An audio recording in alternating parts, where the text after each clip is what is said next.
कितने नंबर आए थे 10th 12th में? 10th में मैं नंबर बहुत ज़्यादा नहीं थे, बट मैंने सीकर से की थी, सीकर के एक छोटे स्कूल से की थी, वहाँ पे मैं टॉपर कहाँ से तैयारी की थी? रेजोनेंस कोटा रेजोनेंस में था मैं।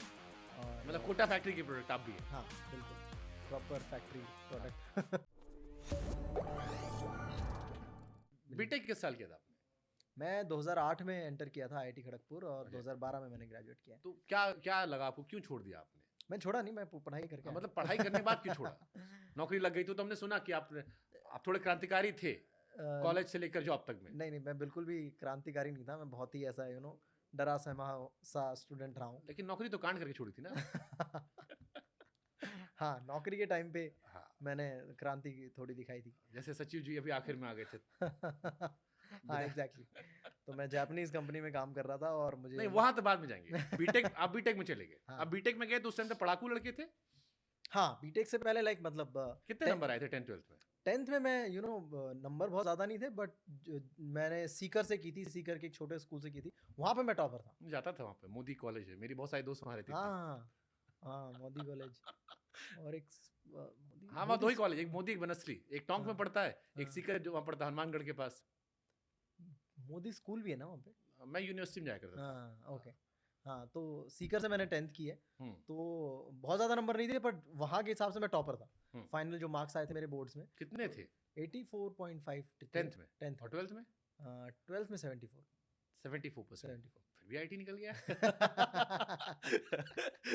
नहीं, 12th के लिए सही है, क्योंकि हम स्कूल कभी पढ़ते नहीं है। हाँ। हमारा सारा ध्यान आईटी पे होता है, तो स्कूल तो कभी जाते ही नहीं है। कहाँ से तैयारी की थी? रेजोनेंस कोटा रेजोनेंस में था मैं। और मतलब कोटा फैक्ट्री के प्रोडक्ट आप भी हैं? हाँ बिल्कुल, प्रॉपर फैक्ट्री प्रोडक्ट। वैसे टी शर्ट पहन के आते होंगे रेजिडेंस उस टाइम पे यूनिफॉर्म नहीं थी। अच्छा। आईआईटी जो आईआईटी के इंस्टीट्यूट होते थे, कोचिंग इंस्टीट्यूट, उनमें यूनिफॉर्म नहीं चलती थी उस टाइम पे। मेडिकल जो इंस्टीट्यूट थे, एलएन उस टाइम पे बहुत पॉपुलर था मेडिकल के लिए। बंसल बड़ा पॉपुलर था। हाँ, बंसल एंड रेजोनेंस पॉपुलर थे फॉर आईआईटी, एंड मेरे बंसल का तो अलग लेवल मेरे पापा ले गए थे एग्जाम दिलाने, मेरा हुआ नहीं था। हाँ हाँ, बंसल का तो टेस्ट ही इतना हैवी और मतलब टफ होता था कि वो टेस्ट ही लोग क्लियर नहीं कर पाते थे। एंट्रेंस, बंसल का एंट्रेंस नहीं क्लियर कर पाते थे। तो सोचो उनका कॉन्फिडेंस कहाँ हिल जाएगा कि वो आईआईटी कैसे क्रैक करेंगे जब बंसल का नहीं हो। तो वो हमेशा से दिमाग में रहता था कि बंसल तो क्रैक ही नहीं कर पाएंगे। तो मैंने ये सब चीज़ें की नहीं, मैं सीधा रेजोनेंस के लिए गया। मैंने बंसल का टेस्ट ही नहीं दिया। तो फिर एडमिशन हो गया आईटी में। हाँ, सिविल क्यों ली? सिविल तो मिलती हैं, मतलब वो तो जो भी तुम्हारी रैंक आती है उसके हिसाब से मिलती है। चॉइस। हाँ ठीक है। हाँ सिविल में आप चले गए। अब सिविल की जिंदगी क्या थी?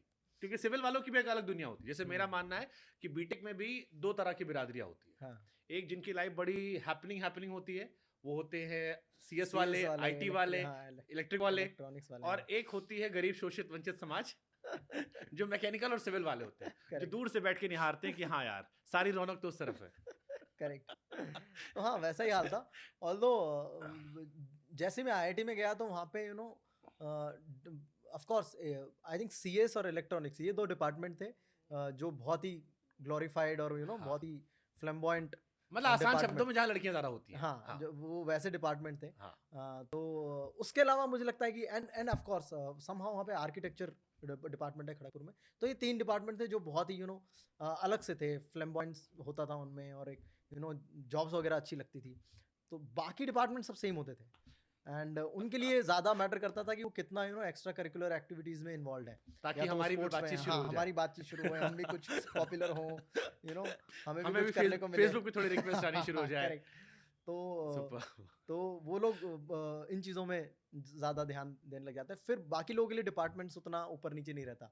आई थिंक ये दोनों डिपार्टमेंट छोड़ के किसी का वो नहीं रहता कि अच्छा तू सिविल से है, तू मैकेनिकल से है, या तू इलेक्ट्रिकल से है, वैसा नहीं रहता। सिर्फ वो दो डिपार्टमेंट का रहता है कि अच्छा ओ तुम ईसी से हो या तुम सीएस से हो, तो उसके अलावा सब सेम होता है। तो वहाँ पे पहली बार मैंने स्टेज प्ले देखा प्रॉपर, जो वहाँ का प्रोडक्शन हो रहा था, वहाँ पे हिंदी टेक्नोलॉजी ड्रामेटिक सोसाइटी का एक परफॉर्मेंस हो रहा था, वो मैंने पहली बार देखा। तो मैं काफ़ी इम्प्रेस हुआ कि यार ये क्या चीज़ है, और ये तो काफ़ी अलग है, क्योंकि उससे पहले स्कूल में शायद मैंने कभी रामलीला में पार्टिसिपेट किया होगा, और वो स्कूल प्लेस बहुत अलग होते हैं जो मैंने वहाँ पे देख रहा था।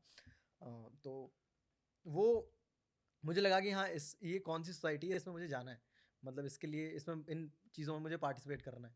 तो कुछ ऑडिशंस रखे हुए थे ड्रामेटिक सोसाइटी के, मैं गया तो, और मतलब काफ़ी इंटेंस ऑडिशन चल रहे थे मतलब। वहाँ बड़े टैलेंटेड लोग होते हैं ना हाँ, कॉलेजेस में, हाँ, चाहे तो म्यूजिक में हो या एक्टिंग में हो। एग्जैक्टली तो जनरली जो ऑडिशन देने गए थे लोग वो काफ़ी कॉन्फिडेंट एक्टर्स दिख रहे थे और वो एक्चुअली काफ़ी अच्छा भी कर रहे थे और सबके सामने होता था, लाइक यहाँ पे क्राउड बैठा हुआ है और यहाँ पे एक छोटा सा प्लेटफॉर्म आई है कैन विजुअलाइज। और वहाँ पे 3-4 सीनियर्स बैठे हुए हैं जो बुक्स लेके या True. नोटबुक्स लेके बैठे हुए हैं और जज कर रहे हैं, मार्क्स दे रहे हैं।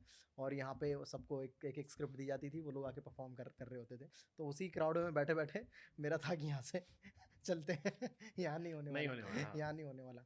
फिर एक मेरा ऐसा ही जो एक सबसे एक दोस्त होता है ना जो कॉलेज में सबसे पहले बियर पीता है, तो वो ऐसे दोस्त बनाया मैंने सबको। तो वो काफ़ी कॉन्फिडेंट था कि नहीं नहीं चलते हैं, हो जाएगा। तो मुझे लगा कि यार इसमें इतना कॉन्फिडेंस है क्योंकि मुझे वो टैलेंटेड नहीं लगता था मुझे लगता था इसमें अगर इतना कॉन्फिडेंस है तो अपन करते हैं ट्राई।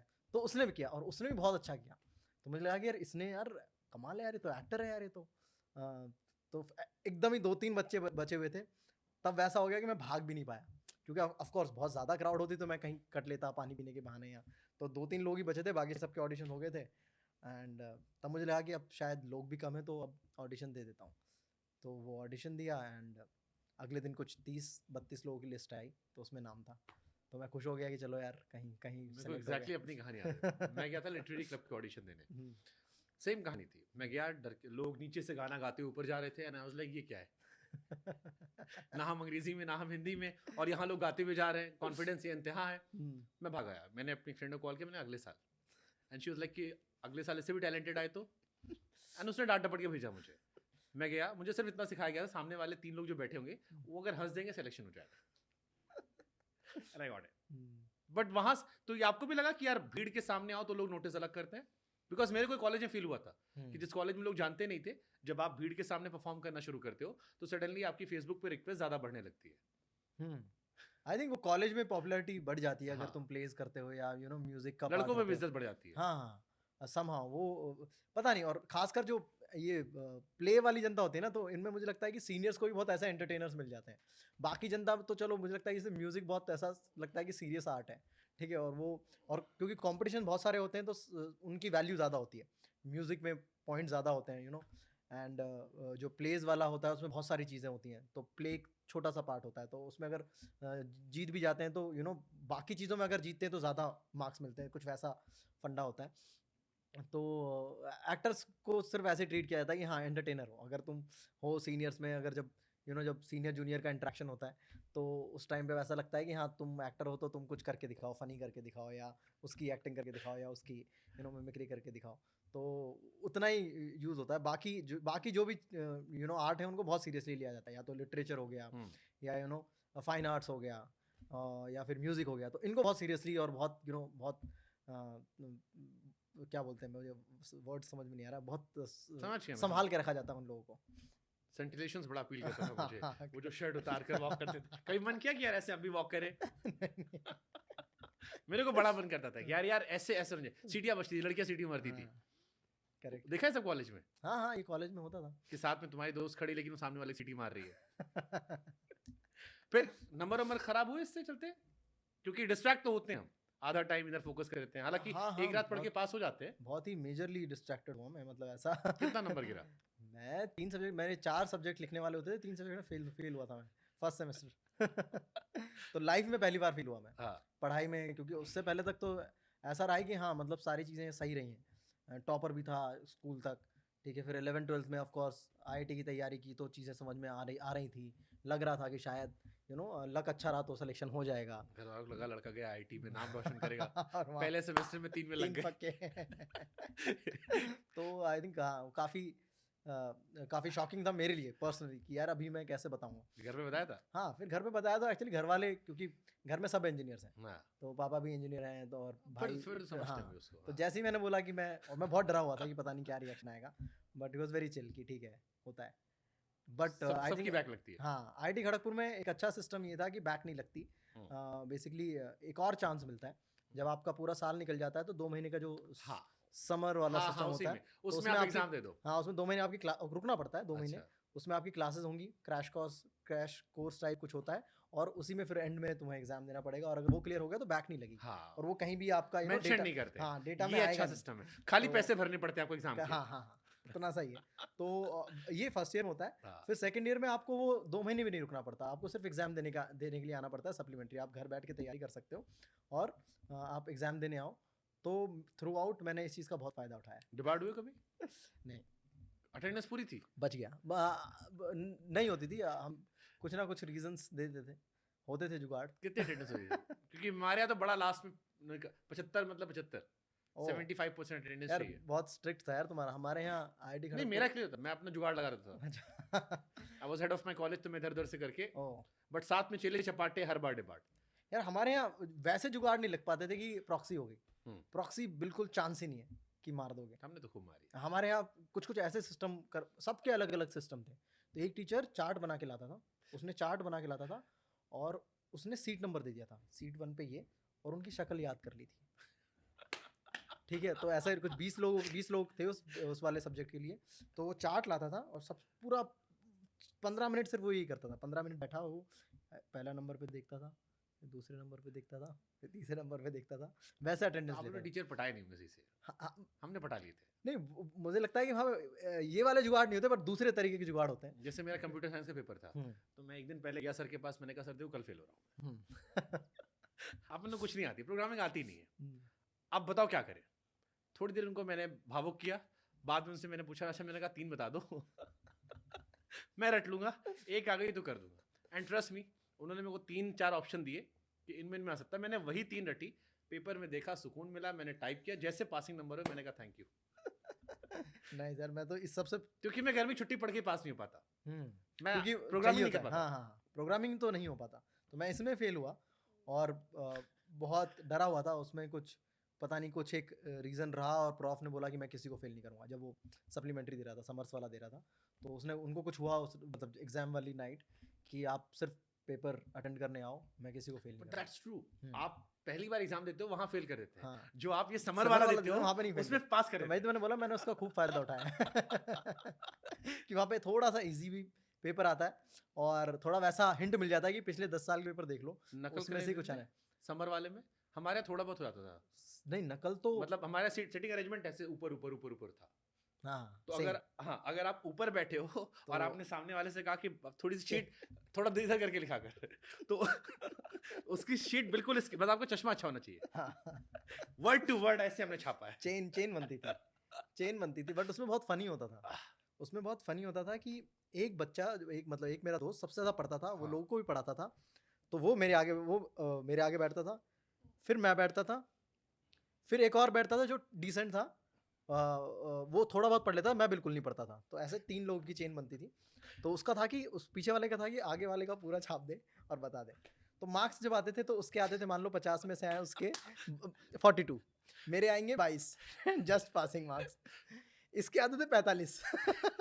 तो लगता था कि ये कैसे हुआ यार, ये चेन कैसे पकअप कर रही है यार बीच में यार, मतलब इसने कहाँ से एक्स्ट्रा सीख लिया। तो बड़ा फनी लगता था हम लोगों को। ये वॉशरूम वाला कभी जुगाड़ रखा कि भाई 12:03 पे मिलेंगे दोनों भाई? वॉशरूम में पकड़े जाते थे। वही बोल रहा हूँ, बहुत अलग तरीकों से हमको चीटिंग करनी पड़ती थी। वॉशरूम वालों में तो प्रॉफ सुसु करने मिल जाते थे। वो सारी चीज़ें चेक करके रखते थे नहीं, और हमने तो पकड़े जाते जुगाड़ थे। रखा था कि अलग अलग रूम में हो, हम्म, इस रूम से तू 12:03 पे निकलेगा, मैं 12:03 पे एग्जैक्टली हम वॉशरूम जाते थे भाई। ये 4 क्वेश्चन स्पेशली टिक वाले होते थे, तो A B C D confirm किया, थैंक यू, कट ले भाई। तो अगर ऐसे हुआ तो पीछे से गेट खुलता था, उसमें से प्रॉफ निकलता था हाँ, और वो वहीं के वहीं पकड़ता था रंगे हाथ। तो बहुत खतरनाक ऐसी चीज़ें होती थी।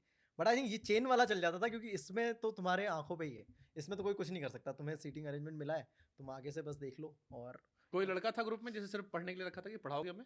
हाँ, हाँ, जैसे हमने 1-2 लड़के पाल पोस रखे थे हाँ, कि तेरा सारा काम हम करेंगे, एग्जैक्टली। तुझे अलग अलग ग्रुप्स में भेज देंगे, वॉलंटियर में तेरी लड़की दोस्त बनवा देंगे।